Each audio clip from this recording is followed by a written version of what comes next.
네, 오늘은 후지필름의 실비 90 모델 사용법 대해서 한번 알아볼 텐데요. 우선 배터리 같은 경우에는 이쪽에 AA 사이즈 배터리 두 개가 장착이 된다고 보시면 되고요. 우선 필름을 넣는 법부터 해서 한번 사용법 대해서 한번 알아볼 텐데요.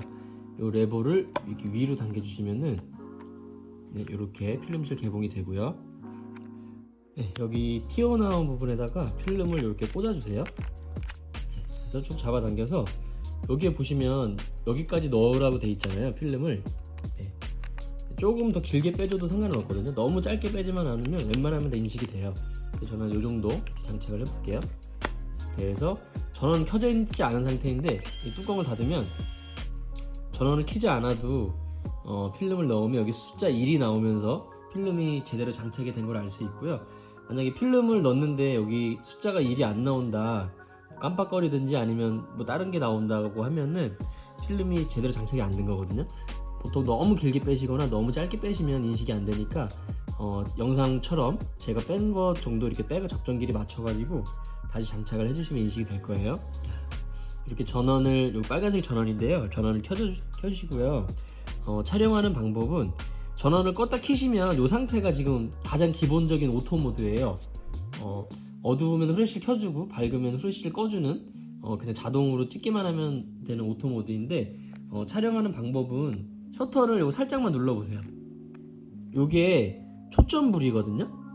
요게 초점불이고 카메라 준비 램프예요. 그래서 이게 이렇게 깜빡거리면 초점이 안 맞았거나 아니면 뭐 후레쉬가 충전이 안 됐거나 뭐가 안 맞는 거예요. 그래서 이렇게 반 셔터, 그러니까 셔터를 하프 셔터라고 그러거든요. 반만 이렇게 살짝 꽉 누르지 마시고 살짝만 눌러보시면 이렇게 불이 깜빡깜빡 거리는데, 이게 사물과의 거리가 너무 가까우면 초점을 못 잡아요. 그래서 최소 초점 거리가 대략 한 1m 정도 되거든요. 그래서 사물과의 거리를 한 1m 정도 띄워주신 상태에서 이렇게 반 셔터를 누르면 이렇게 초점이 잡히고 카메라가 준비가 됐다는 이 초록불이 딱 들어와요. 이 상태에서 꽉 눌러서 촬영해 주시면 돼요. 쉽죠? 이렇게 반 셔터로 초점을 잡고 지금 반 셔터 누르는데 불이 안 들어오잖아요. 이게 왜 그러냐면 후레쉬를 촬영을 하고 바로 반 셔터를 누르시면 후레쉬가 충전되는 속도가 있어요. 대략 한 몇 초 정도 걸리거든요. 그래서 반 셔터를 눌렀을 때 반응이 없으면 후레쉬가 충전이 되고 있다라고 보시면 돼요. 반 셔터로 초점 잡고 꽉 눌러서 촬영해 주시면 돼요. 이게 바로 오토 모드 가장 기본적인 촬영 방법이고요.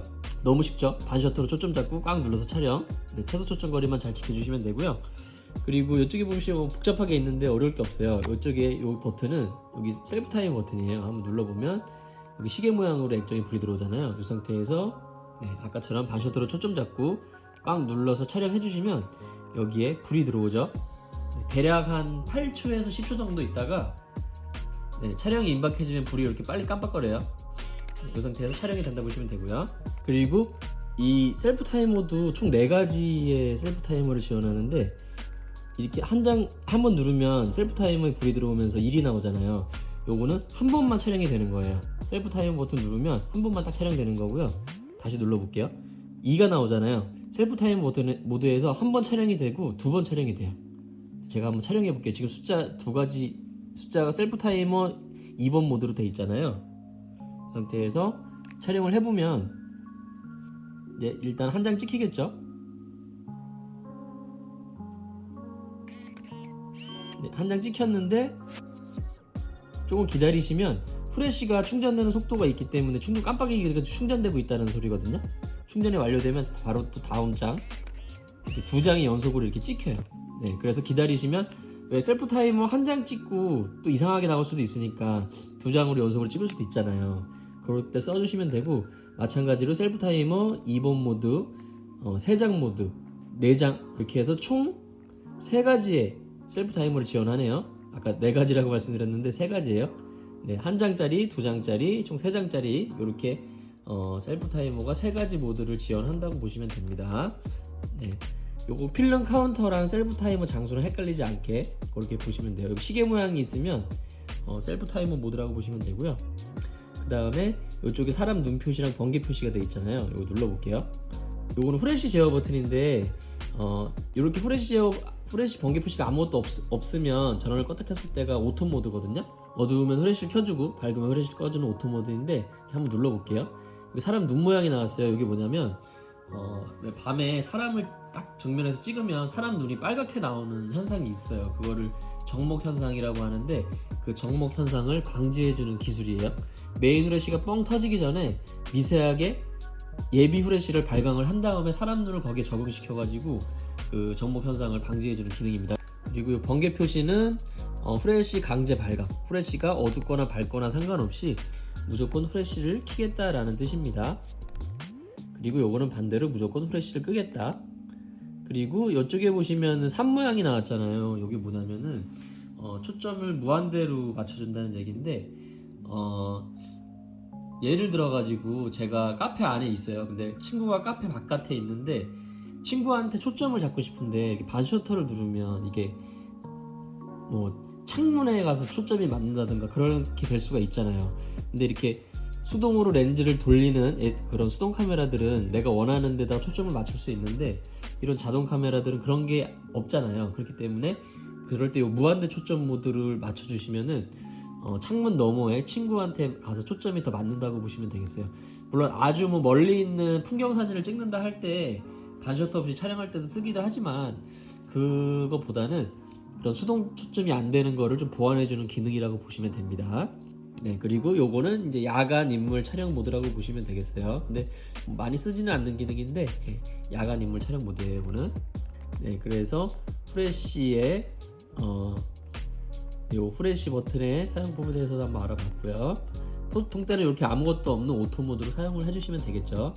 그리고 이쪽에 보시면 지금 22년 9월 1일 이렇게 표시가 돼 있잖아요. 요게 이쪽에 표시되는 대로 사진에 인쇄가 돼서 나오거든요. 사진 보면 날짜 막 찍혀서 나오는 게 있잖아요. 네, 요걸로 이제 제어를 해준다고 보면 되는데 요걸 한번 눌러볼게요. 그러면 9월 1일 22년 이렇게 나오게 할 수 있고요.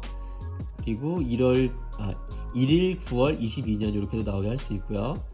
그다음에 일이랑 시간이 나오게도 할 수 있고 점점 표시는 데이터백 오프 기능이에요. 날짜 기능은 꼭 사진만 나오고 날짜는 나오지 않게 하겠다라는 데이터백 오프 기능이라고 보시면 됩니다. 보통 때는 이렇게 연월일로 많이 표시를 해주고요. 그걸 변경해주는 방법은 저는 이거 지금 판매할 거라서 다 제가 설정해놨는데 이 버튼을 꾹 누르고 계시면 깜빡거리잖아요. 그거를 이 셀프 타이머 버튼을 눌러서 변경해 주시면 돼요. 그리고 다음 거를 변경해 주실 때는 네, 요 버튼 누르시고요. 날짜 데이터백 버튼 누르시고 또 요거를 변경해 주시고 다음 것도 또 분을 변경해 주고 싶으실 때는 요거를 누르신 다음에 요걸로 변경을 해 주시면 됩니다. 네, 지금은 이렇게 돼 있잖아요. 요걸로 변경을 해 주시고 다음 거 변경은 요거 눌러 주시면 요게 깜빡거리잖아요. 그걸 또 요걸로 변경해 주시고요. 셀프 타이머 버튼으로 다음에 분은 요걸로 변경해 주시면 돼요. 네, 요걸 누르면 변경할 게 계속 바뀌죠. 연원을 요걸로 변경해 주시면 되고요. 네, 막상 해보시면 어렵지 않아요. 네, 세팅 다 하시고 이렇게 깜빡임을 없애주시면은 완전히 다 세팅이 됐다고 보시면 돼요. 네, 그렇게 해서 이렇게 쭉 촬영을 하시면 자동으로 다 36장 찍히면 자동으로 감아주거든요. 보통 36장에서 37장 정도 찍힐 텐데 중간에 근데 혹시 카메라에 저 지금 12장밖에 안 찍었는데 급하게 필름을 빼야 된다든지 급하게 필름을 뭐 카메라에 문제가 생겼다든지 해서 급하게 필름을 빼야 될 수도 있잖아요. 근데 한번 촬영된 필름이 이쪽으로 감겨 있어요. 근데 이거를 뚜껑 열어가지고 뺀다고 해서 절대로 필름이 빠지지 않거든요. 네, 그럴 때는 이쪽에 쏙 들어가 있는 이 필름 비상감기 버튼이에요. 오작동을 방지하기 위해서 버튼이 다른 버튼이랑 다르게 쏙 들어가 있어요. 이거를 뾰족한 걸로 눌러주시면 36장 촬영하지 않았더라도 필름을 강제로 감아줍니다. 여기 필름 강제 감기 버튼이라고 보시면 돼요.